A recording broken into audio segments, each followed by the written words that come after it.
Good evening, ladies and gentlemen. My name is Peter Igaga, and I want to welcome you to your favorite show, and that is Men. Now, tonight we have men only.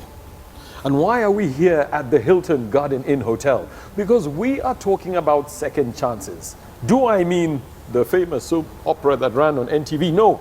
But we are talking about finding out whether, as a man, you should give your spouse a second chance in the unlikely event that they have a run-in with the law and have to go away to the University of Understanding.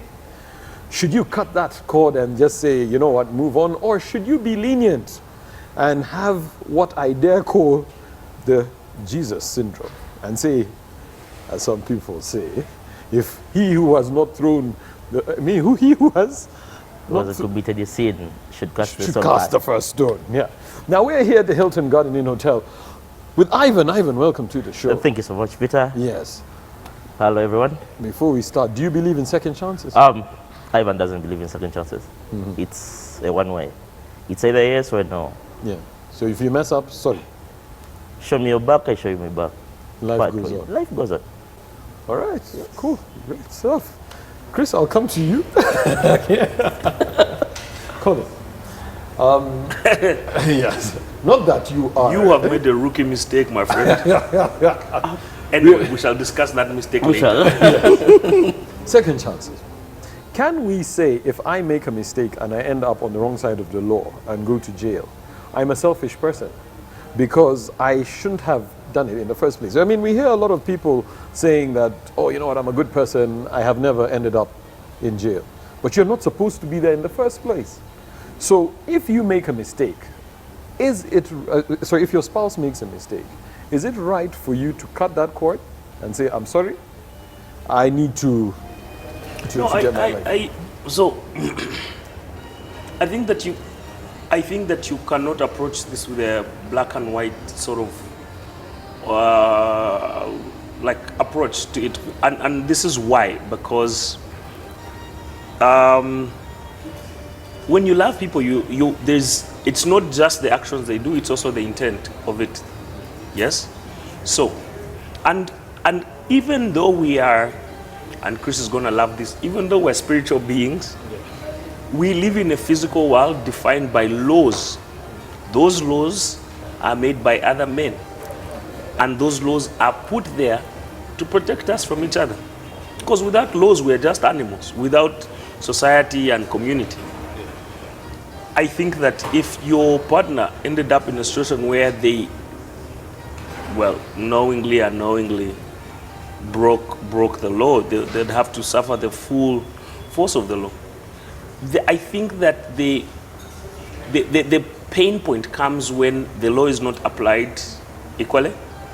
So if Alex does this thing, everyone wants Alex to go to jail. But if it is my brother Peter, who's a serial offender, every day we are bribing people, we have taken loans, we've sold the land, we have slept with the judge's daughter, we have done everything to stop that prison sentence from happening. And for me, I think that becomes, I think that's where the hypocrisy becomes unbearable. Because if we're going to live and abide by the laws, if we don't like the laws, we can petition the lawmakers to change the laws. Yes? Of course, we can't change certain things like, capital offenses and what, but we can change unfair taxes. There's a way to appeal those things. But in a world and a system where if it doesn't touch me, let them enjoy and do the full punishment of the law. But so you think about, so you commit, you're driving, you run over someone, it's a hit and run. But you are also, yes, you have, someone has died, there is a punishment for that. But the people who are leaving you behind, you're also a breadwinner. You are someone's father, you're someone's husband. And I think that in many times, it's only when that situation happens that lens becomes very acute. And then people all of a sudden want to say, oh, but I know all the good things that Peter did, and Peter helped this, and he did that. So they sort of want that. I think that distance makes us unable to be objective in that situation. Yeah, that's why I'm saying, can we just simply say what's wrong is wrong? It doesn't matter which way you look at it. If you're wrong, you're wrong. And you should be punished, but you should not make your people have to bear with you for your mistakes.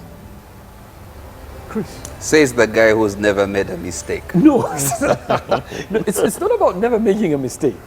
I think sometimes, and I say it tongue in cheek, when you have those allowances, there's room for regression in society. I dare say, like for example, the way we drive and we ride our boda-bodas on the road. One of the reasons why we do what we do and do not respect traffic is because there's no fear of consequences. But if I know that any time I mess up and if I get locked away, I'm done with my spouse, just as Ivan said, I'm bound to behave. So Peter, news flash. There is no one who has ever succeeded in not doing wrong because there was a law. In fact, most of the time, so let's just look at kids. Kids are playing, they are having fun in the compound, and then you, very responsible adult, are going out and you say, kids, I do not want you to get out of the gate. If I find anyone out of the gate, it will be you and me. As soon as you step out, the first thing the kids are going to do is what? Step out of the Go gate. to the gate. Because the introduction of the law sort of builds up a certain internal rebellion. You know, Paul writes in Corinthians and says, the law is the strength of sin. When there is law, as soon as you put law and boundary, the sinful nature in man wants to break the law. I don't think it's the sinful nature. I think it's man's desire to explore boundaries. It's okay. You can call it what it is. The Bible calls it sinful nature. So here's what I'm saying. That's a very dangerous. Say it as it is. I mean, look, Peter, think about it. You just talked about people who, how boda guys ride. On any road in Kampala, when you're in a traffic jam, you can have, lined up, there's like 60 cars ahead of you. You're towing the line. And everyone in Kampala knows. In fact, any other town where there is jam, there's always people who get into the... To create the third... Yeah, and then someone, an individual, overtakes 50 cars. Like all these guys came to park. And so why do people do that? Or, while there is one of these civil servants who are not servants at all, they put on a siren, and here they go. Are you talking about Ugandan government officials? I am talking about civil servants who are not servants at all. So while their siren thing is going, or whatever it is, then you have all these guys who escape the line, put on double indicators, and all they know. Right? This stuff happens. Now, is it the right thing to do? No. If the police catches them, will they be in trouble? Absolutely. How many people do it? Lots of people. Have you ever done it? Most probably. Now, but have you ever done it? He has. Exactly. That's the point I am making. No. When you said have you ever done it, you were referring to us. Peter, But when us we're talking, we don't include you. So No. have you ever done so it? Colin, let me tell you, I have broken traffic rules. Okay. If it makes you feel better. And this is why I'm saying, let me tell you what. The thing is that we tow a very dangerous road when we say we should never give anyone a second chance. Because every guy sitting in a chair right here, And at home, let's first leave the very nice people at home. Let's first talk about the guys the here. people at home are the real criminals. Wait. Here's the They are point. your uncles, This is they what are I'm your saying. relatives. Every one of us has needed a second chance. In fact, some of us are on a 10th chance. Okay? So when we pontificate and speak as though we have never done anything wrong, and therefore if someone makes a mistake, they should be cut out and forgotten and thrown to the dogs. I totally don't agree with it. Incidentally, one would imagine that I would have been the guy saying, if you get it wrong, get out. I know better. Chris, you would say I know that better. because you're just recruiting followers. No. No, Colin, I'll tell you this for a fact. God's grace. God's grace essentially is about God giving us a second chance. I mean, if you're a Christian, this is the point. There is no way Jesus would have come to die. In fact, Jesus was asked. You know, the Pharisees, who are the holier than thou crowd, used to accuse Jesus, you eat with sinners. He was hanging out with prostitutes and tax collectors who are considered thieves and things like that. And they say, if this man is holy, he would not be hanging out with these guys. And he said, look, it's the sick that need a doctor. It's the sinner that needs a savior. It's the people who need a second chance that need God. And I can tell you, all of us do. All of us do. So if you sit here, you know, Ivan, you can sit here and say, for me, you get it wrong, you're out. Then And tomorrow, then tomorrow, it's not your wife who goes to jail, it's you. No, he's and you're in the yellow uniform. You are in the yellow uniform. Do you want her to give you a second chance or not? Let's not do this. Let's not threaten the guest. No, It's his you're first not time. threatening He's me. never been here. Chris, let me tell you. If he runs out of here crying, are you going to give him a It doesn't matter. It's the point. Let him speak. Chris, to be honest, Yes.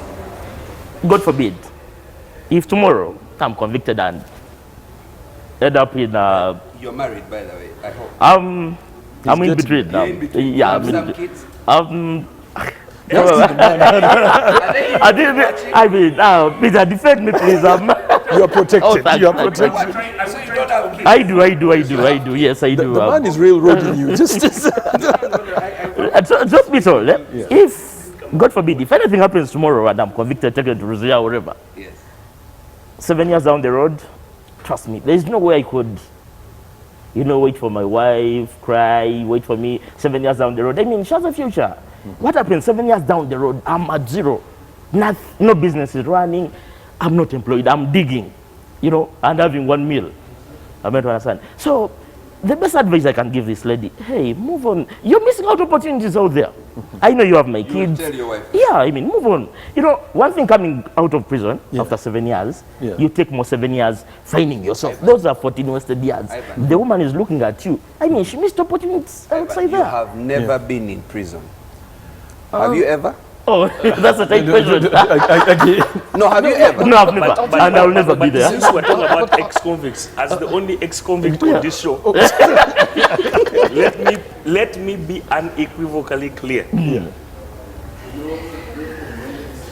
The danger.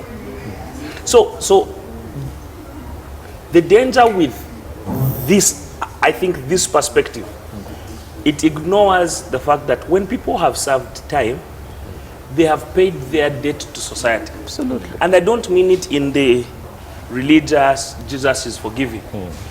I mean, if Although a guy... he is, according to the law. No, not always. When he was burning down those prophets, he didn't forgive them. Which prophets? Of Jesus Baal never on the burned. mountain. He sent all of them on fire. Elijah did that. Yeah, Elijah, not Jesus. No. It's the grace, the same thing. Same, Really? same. Anyway, we're talking about an angry Old Testament God. That's not my point. My point is that in many, many cases, if someone has served their time, and this is my point to you, whether your wife waits for you or not, if someone has served their time, they should be allowed to go back into society to live a normal life because they have served their debt to society. I think when we come back from the break, we should talk about some of you people here, you won't even employ ex-convicts. People are committing suicide, they're out there dying of hunger because everyone's like, the guy with a prison record cannot be employed here. So We'll maybe talk when we about come that back as from soon the as we break, get we back talk from the about break. that. But you can also not blame society for being scared, especially in this day and age. Now, we are here at the Hilton Garden Inn Hotel talking about second chances. Do you deserve a second chance if you end up on the right side of the law? Let's get this discussion going on Twitter and on Facebook. Our handle is NTV MEN UG. Plus, we can have a chat on our private handles. We'll be right back after the break.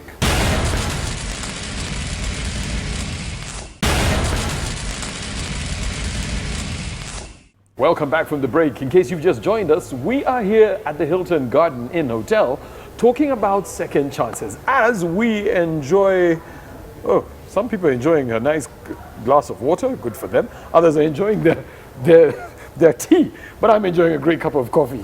Now, I'll tell you what, again, I go back to ask if it's not about being selfish. So, you rightfully said, I have gone and I have served my sentence. I expect you to cut me some slack. Now, how about from the side of the employer? And before even we get to the employment issue, I'll just pick up from what Ivan said. Now, you come back, you have served your time. What is the implication on your children? Is that what you'd call love? You see, the thing is also about the law. Whether you were rightfully or wrongfully convicted is immaterial. Because what has happened has happened. Okay. Now, what happens to your children? So, Peter, your school of thought would never be able to stomach Joseph in the Bible becoming a prime minister because he was in jail 14 years. Your school of thought would never be able to stomach Nelson Mandela being your president because he was in jail 27 years. Wait, your school of thought, let me finish. Your school of thought, listen to that. That's the sound of Peter's mind being whipped right now. Yeah. Your school of thought would say, the lady who was president in the Philippines and so many others who have served jail sentences are useless. No, seriously. I did not say that. No. That's a school of thought. That's the undertone. That's the undertone. And I'll tell you how wrong that is. You see, my mom has been preaching in prison since 1992. That's about 27 years. 27 years. There's times when prisoners would be released from prison and they cannot find their homes. The only person they know in this outside the world, outside prison world, is my mom. So ex-convicts sometimes would come home, sleep in the sitting room or wherever we had some space. Now, as a kid, of course, you're scared. You say, so what did that person do? And things like that. Now, here's the thing. Until you get to know someone's story, their history is not written on their forehead. Right? Yeah. So you are the one who writes their history on their forehead. You are the one who forms a negative opinion about the person. But here's what happens. I have found so many ex-prisoners that are really nice people. I have found... So are we saying the system works? It reforms? No. It's not all of them, but I have found some people who reform because they serve their time and they reflect. Sometimes some young people do crazy things and thinking that they own the world. But when they go, that's why it's called the University of Understanding. You go to the University of Understanding and you understand how life really works. And when you come out, you have a reformed person. I have friends who've been to jail and they come back and they're totally different people. In a good way, bad way? Good way. Good way. So the tragedy is in us thinking that if someone serves a jail term, they are terrible. Now let me tell you what is actually truer. There are more people outside jail who should be in jail than those who are in jail. The difference is they've not been caught. Yeah. Right? So when we start to speak like we're pontificating and we're speaking vindictively, there is something missing. So Chris, with that right? missing... And Peter, could I just throw in one more thing? Yeah. Just one more thing. The other thing is we are talking about giving a spouse a second chance. Yeah. Right? A spouse who you're bonded to for life. A spouse who has gone to serve a jail term, a second chance to the relationship.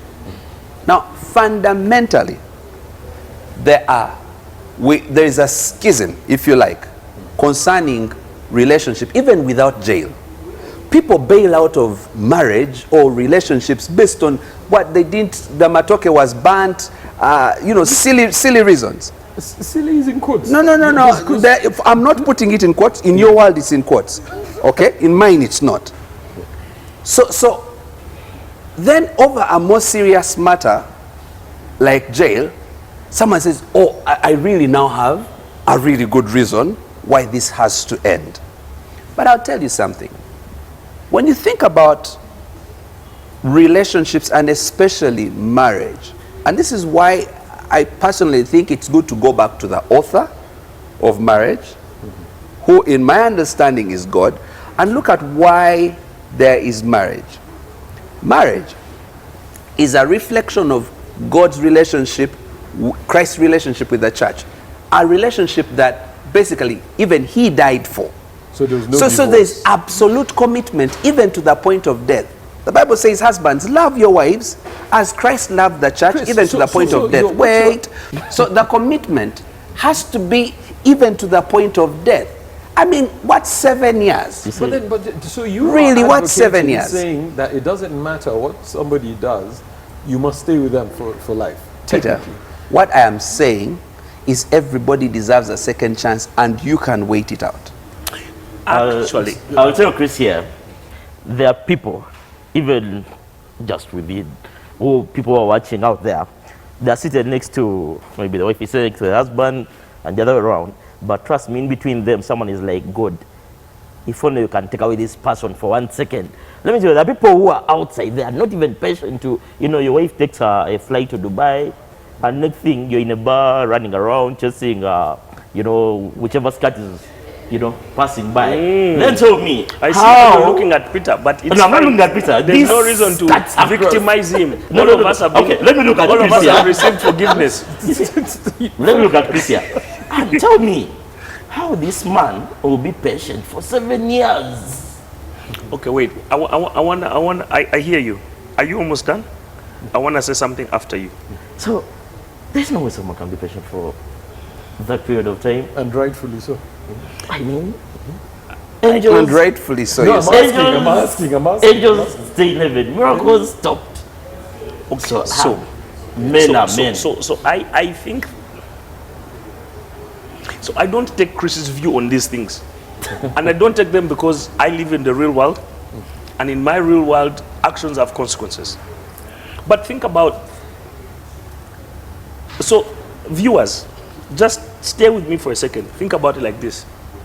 You're in a nice house, you drive a nice car, your kids go to a good school.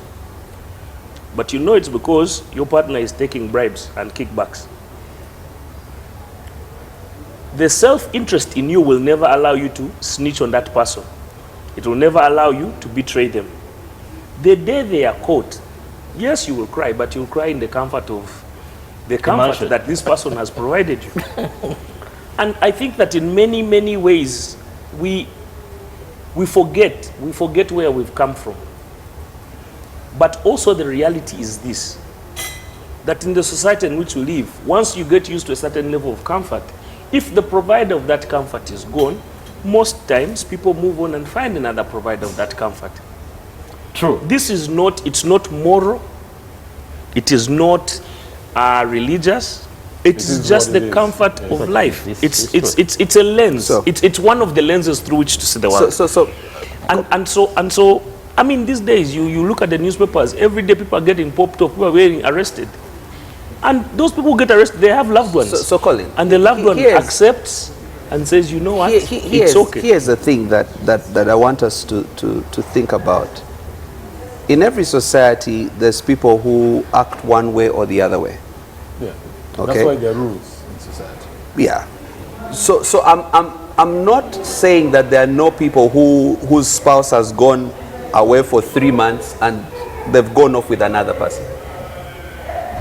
But I'm also saying, in this same real world, I have seen, because of the work my mom has done for 27 years, people who have held on 10 years until a spouse came out and stayed faithful to their marriage. It's a real world. Yes. Listen, Chris, it's a real world. Of 27 that's a real world years, where there are no options. No. That's what I was about to say. But who says there? Let me tell you, What do you mean there are no options? there are no options. When you have options, my friend, you move. Yes, that's what I was saying. Now, realistically, they lack opportunity. guys, realistically, this is what it is. And this is one of the things... Not that I'm advocating for it, no, but no, this is the Peter, world just that we live hear me out here. This is one of the things Always where... masking your objectives. This is one of the things where we are, I think, diametrically opposed. You think that one will come next you week. think that it's unreal when people believe in something and see it through. You think that what's real is not to be grounded and rooted. You think that what's real is to do whatever one pleases and do whatever you choose. What is real is Right? what is happening. No. What's real and happening in your world is not what's real and happening in my world. And that's the reason why we get to sit on this show. Because your world and your opinions are not exactly what happens to everybody else in the world. So, Peter, what this So guy is there trying are to bring people- up is that for better, for worse. There are people who actually see it. Is That's a also lie. No, it's not a lie. Of course it's a lie. I'm not living a lie. I'm right here. No. Have you ever gone to should- jail? you- Have you you should ever be one in a committed million. something that's unforgivable? So that's what do you mean it's unforgivable? What's should be one in a unforgivable? million. Let's talk about I'll it. tell you what. What's unforgivable? No, I'll tell you what. About the whole, I'll pick up from what Because Colin said. I can't believe you guys are pontificating No, like no you've one never is done pon- anything no wrong. one. No, If you guys end up in jail, you'll be pleading with that No, lady. we've done Please, wait for me. I'll be out soon. You guys. Wait, you see, and I'm picking I up can't from even believe you. from what Colin said. You see, I would again, never beg. What is What, you wouldn't beg? Ever. If you move on, move on. Colin, you are on national TV. Your wife is watching and I know her. And he's starting Look to at throw that camera and don't tell her. threaten, Again, don't threaten. what is it with these religious leaders? And- Why are you a religious and leader? So now I'm a pointing religious leader. you I've become the Pope. You're more worried than the Pope. So you see, Chris. No, Peter, go. You see, again, realistically, I'm picking up from what Colin said. Now, what is wrong according to the law is wrong. Whether you were rightfully convicted or wrongfully I agree, convicted Peter. is different. That's why there is a law and we live with the law in the land. However, if this situation had been providing you with a certain level of comfort that you get used to, when the provider of that situation is no longer there, the most realistic thing you're going to do is to make sure the status quo continues. Are we talking about an animal or a human being? Human beings are animals. Human beings adapt. This human is not beings the way are not to animals. answer questions. When people ask you questions and you're cornered, you don't say human beings. And they are. it's broken logic. Don't what- ever are go you- there. are you allowed? That's not how. No. Any living thing is either When he says, plant or "Are you?" Anyway, let me deal with this question. So listen. Human beings are not animals. They have self-will. They have the ability to determine where they're going. However, the problem arises with the reality of the world in which we live. Because women, not women, I don't want to generalize, but as human beings, we are adapted to build and settle for comfort. Why do, okay, so let me ask you, why do people willingly be in relationships with drug dealers, thieves, corrupt people, murderers? They are willingly in relationships with these people. They sit by while these people continuously commit crimes or break the law or go against. You're in the same car with the person. They are breaking the rules. You say nothing. And I'm saying for as long as they're getting away with it, you continue to enjoy the benefits of that situation. Why do you think that continued desensitization that you have continuously put your spouse through, then now when the law has finally caught up with you, that desensitization will not be there because you are already eroding her morals continuously? Every time you lied to her, every time you did what, now she's like, by the way, this guy, I enjoyed these nice things. Colin, but obviously he was not as sharp as he made out to be. Now they've caught him. So unfortunate for you. For me, that explains why girls like bad boys. Unfortunate for you. Because they hope one day the bad boy will be taken away, so they can go go to the next bad boy. else. But unfortunate for you, there is a counter argument. Yes, I will get to your counter argument straight after There's the no break on this show. Unfortunately, there is. What is it? What is wrong with you? We are here at the Hilton Garden Inn Hotel and we are talking about a second chance. Do you deserve one in the unlikely event that you get caught up by the law? Don't go anywhere. We'll be right back after the break.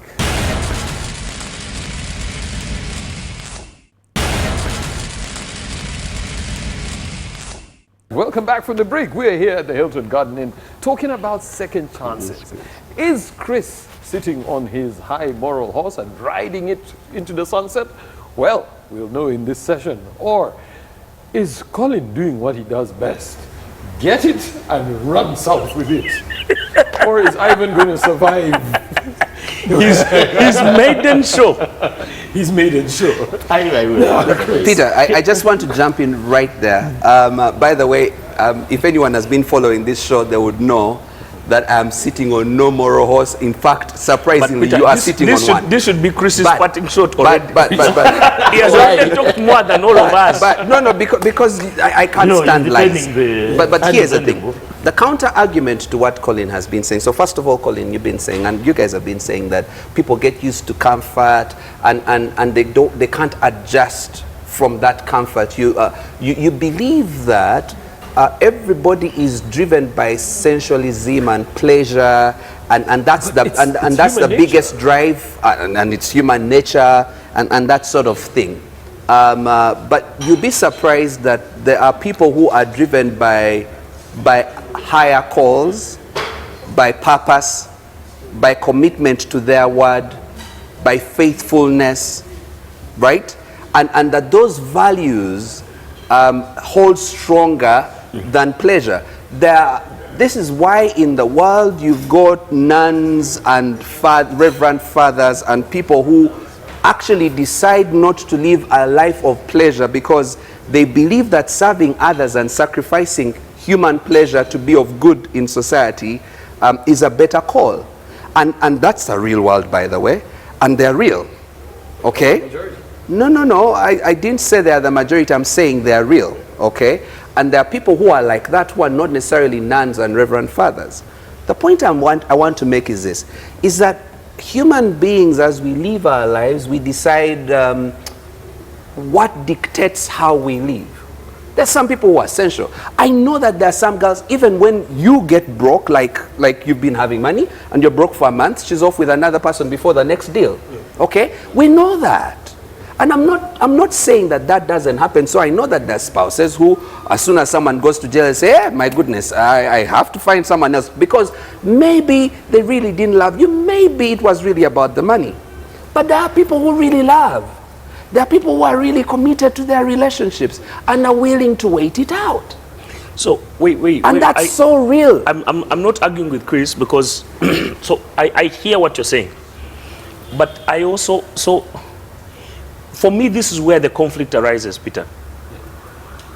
During the bush war, and I would never pretend to know anything about the bush war, but a lot of working husbands left their families to go to the bush to fight for the freedom of this country. They made that sacrifice. Some of them paid for it with their lives.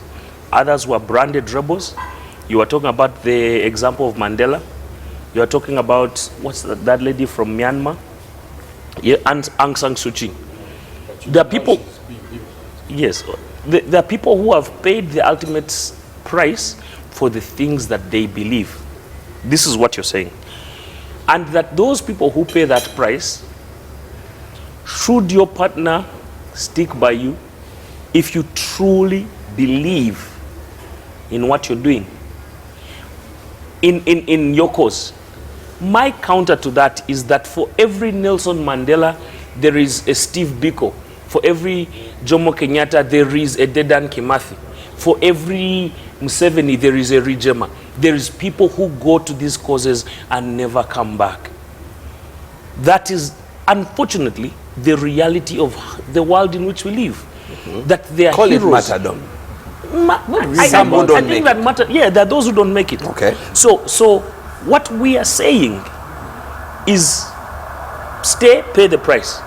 If I come back a changed man, or if I don't come back a changed man, we shall find out on the day. If I don't even come back, we shall find out on the day.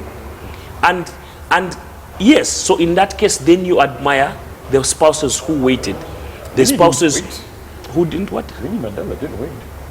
Why do you mean? What do you mean they didn't wait? Like you live in their homes. Come on. Peter, We know she didn't wait. Why? Peter. Yours didn't wait. Some people's wait. Winnie was not right. I don't know. I'm just. Yes, Winnie Mandela did not wait. We know that. Okay, so everyone is Winnie Mandela. I'm just saying. And was there anything wrong Do you know with that Graça Machel? Yeah, do you remember her? Yes. She's Nelson still alive. Mandela's official second wife, Yeah. right? You know that she did not go off meandering with everybody else when When Samora died. There you go. She looked For for a another Winnie, president. there is a Gracia. There. So for me, this is where I think that this issue becomes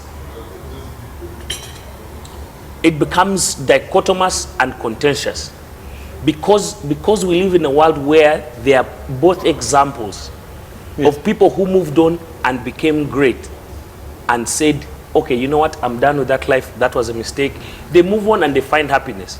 But there are also people who don't move on and stay and wait, and they strengthen the bond and they come out of it alive. Yeah, but that's what I'm saying. Don't you think it's unfair to expect your spouse to have to wait for you? I mean, it should be if they decide, well and good. If they also decide to move on, you can't. Wait. So my question is it selfish for you to expect them to wait? It is. It's selfish of you. It is selfish, yes. It is. Peter, you're not dead. Yes, but that's why I'm being selfish, because I'm still here and I'm expecting them to wait for me. It should be their choice. I should not expect it. If they do, well and good. If they don't, I should not. But be if they upset. were in jail, same thing. they would expect you to wait for them. No, they shouldn't. They shouldn't. They shouldn't. Peter, you know why we keep on arguing about many of these things on this show? Because he's a heathen Our, cow. our value system is not the same. So it doesn't matter which story we are talking about, what topic we are talking about, whatever we are saying, we will never agree, because fundamentally we see marriage, for example, totally differently. You see it as something that's convenient. If it works for me, we work. If it doesn't, we don't. I see it as something where you commit and stay. Chris, marriage is about I see it convenience. differently. Not for me. Marriage the is its reason own. was Marriage why. is its Yeah, own that's prison. for you. Let's not talk like this. Before Let's- getting married, you date your friend. Yes, until you find that pattern. And by the time you decide to say I do like Chris did so many years back, I mean, And me. I'm not so sure about you. Kudos, man. No, because you know these cohabitants are always judging us. Most of these rings are both downtown, you know. Oh no, by the way, for calling it was sorry, Sure, boss, then it I'm was sorry. sorry. Yeah, The guy so I married. wasn't Peter was the planning to MC at my wedding.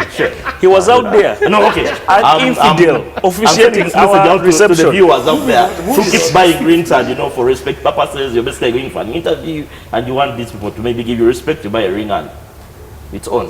I was just telling you, by the time you Kampala say, Sinizimbe. by the time you say, I do with this person, you've dated for 3-4 years down the road, you know them, they know you. I personally, I even seated here with this gentleman here. There is no way I can sit here and begin sugarcoating that. Once I'm away, this person should wait for me. Please go find a better life so that when I'm out of wherever I've been, you can be of good value to me. If I'm not doing so well, it's a phone call away. Hello, I'm not doing so well. Help me out. I know, not Dr. but basically help me out with anything you can. And this person, trust me, will run onto you. She'll be like, this guy wasn't mean. I mean, he didn't put me there to wait for him. Because trust me, the moment you come out of there, in most cases, But you guys, you're damaged psychologically. I want to springboard off what he said and talk about a deep and abiding friendship. A friendship that is forged in this life and will last across every other lifetime that we live. Sometimes you get lucky enough to meet people like that. When you meet people like that, you do what Chris is saying. You wait for them. But in reality, sometimes you're waiting for God to create a situation so you can be freed from your own prison. Let me just tell Chris something. Well, first of all, it's not because I think marriage is casual or that it shouldn't last. I think that It should be built to weather all storms. And that's the aspiration. Maybe Chris is forgetting one thing. Most of the women can't stand insults. This woman will be moving around and people will throw insults. Your husband was jailed. And this woman will be like, but heaven's sake, what are we doing in this guy's house? Next minute, the landlord is on the door. If you can't pay my rent, out. And here comes a guy knocking at her door. Hey, can we go for a cup of coffee? A guy like Igaga. Ah, no. Because Igaga drinks coffee. You know, completely. 2-3 weeks down the road, the woman is off. And you come out and begin saying this woman was a player. No. But also, you know, my flow with this theory is this: is that we make it out like women depend entirely on men, and if the man is not around, she will not provide, she will not raise the children.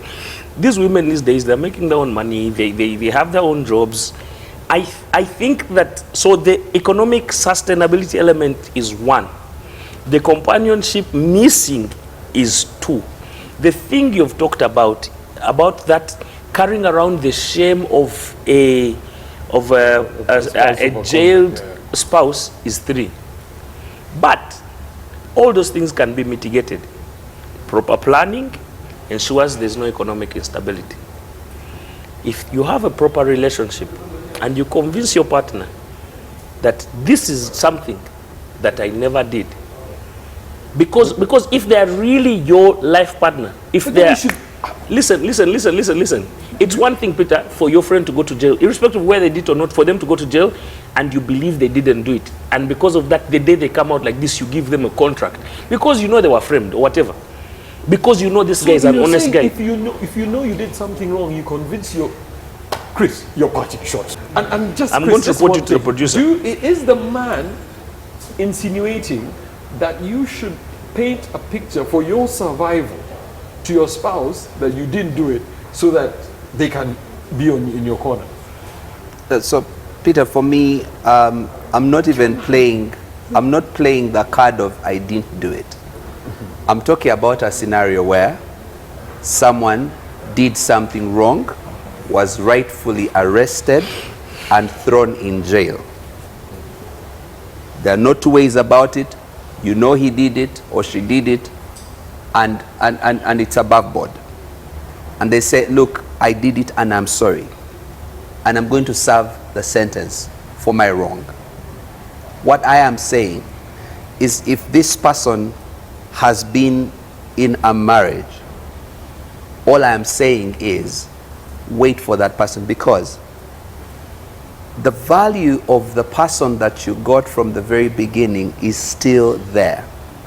When we're going to start shooting this show, I just met Ivan for the first time, and I was saying he was honored to meet me. I said, look, I'm equally honored to meet you, because in every person there is an intrinsic value. And if we recognize that in people, that value never dies. I think everybody deserves a second chance. I think that if you know the person that you married, and you know what marriage is, and we're not talking about these casual relationships, but we're talking about marriage, it's worth waiting for. It's worth fighting for. That's why when we are vowing, when we get married, we say for better, for worse. That's worse. That's the worst part. No, that's worse. And so you live through it. And so you live through it. You live through it. You commit. You live through it. Okay. Ivan, your passing shots. Well, apart from my senior Chris, I'd loved his opinions, but I'll stick to my own opinions. Some of us have been given, a second chance, be it at work, be it in a relationship, be it everywhere. But we remain the same people. Someone checks you for not caring, not calling, not buying lunch, not footing bills. You're thrown out for 1 week. Then she's like, no, I think, let me try giving this guy a second chance. She's like, oh, I've now forgiven you, come back. You come back and actually you're more worse now. Why should you deserve a second chance? Let the woman pack her bags, have a bright future, and you may find her somewhere else, and she'll be of great help to you. Other than keeping her in bondage there, holding her tight, nothing is moving on. The in-laws are there watching, insulting her. Leave the guy's house. I'm protecting my man. So, basically I don't believe in second Great chance. stuff, calling your parting shots. I want to ask the producer, who keeps bringing these people on this show? Why do we keep doing this? We're sharing opinions. The guy talks about his in-laws on national TV with no fear. Yeah, they are. They are my in-laws, and truth be told, they'll forever be. Your parting shot. So, the World Prison Brief, it's an association where all global prisons submit their information. Says, according to a 2018 report, Uganda has 54,000 prisoners, has 249 incarceration institutions. At that number, it is already at, I think, 312% of our capacity. The danger isn't the punishment of people. We do that very, very well. I think what's broken about our system and our culture in general is the forgiveness. How do we reintroduce people back into society after that is done? I think that there needs to be more to be done to rehabilitate people, to reintroduce them into, and you can absolutely take it the religious sort of path and do it through the introduction of Christ and Allah and all those things. Or you can do it through the introduction of modern methods of psychology and counseling and helping out and reaching people and doing prison outreach programs. Because let me tell you, it's like the world is a difficult place, and I always say this, but I don't know if it ever comes out. The world is a difficult place. It's a difficult place without having to worry if someone will ever find out your secret. It's a difficult place, and there are many long nights when you're worried, by the time I get home, will my spouse still be waiting for me? Of course, if you're in the kind of relationships that Chris is talking about, which some of us wish we had, but we know that we've not done the right things to deserve them. Yes. Such a better marriage. So we wish, but you're just like, hey, there are many nights when you're thinking, will this person still be waiting? There are things, life passes you by. Life is already hard enough without having to worry about all the things you've missed or all the opportunities that have gone past by you. And so my topic on my thoughts sort of in closing is that know your people. And I think that that's the most important thing. Know your people. If the person won't wait, the reality is you shouldn't ask them to wait. Because you've been in a relationship with this person for 10 years.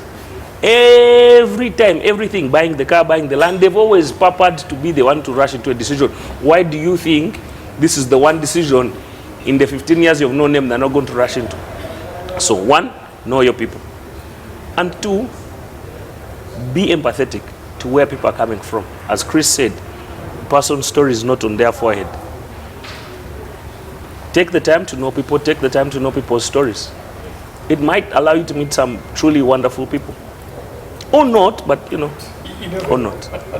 Well, great stuff. Now, you've heard it from the men here tonight at the Hilton Garden Inn Hotel. And we've been talking about second chances. Mine is, I think, just don't be selfish. If they decide to wait for you, well and good. If they decide not to, also, well and good. Because you said it very clearly. It is their choice. It's not yours. So you can't force it.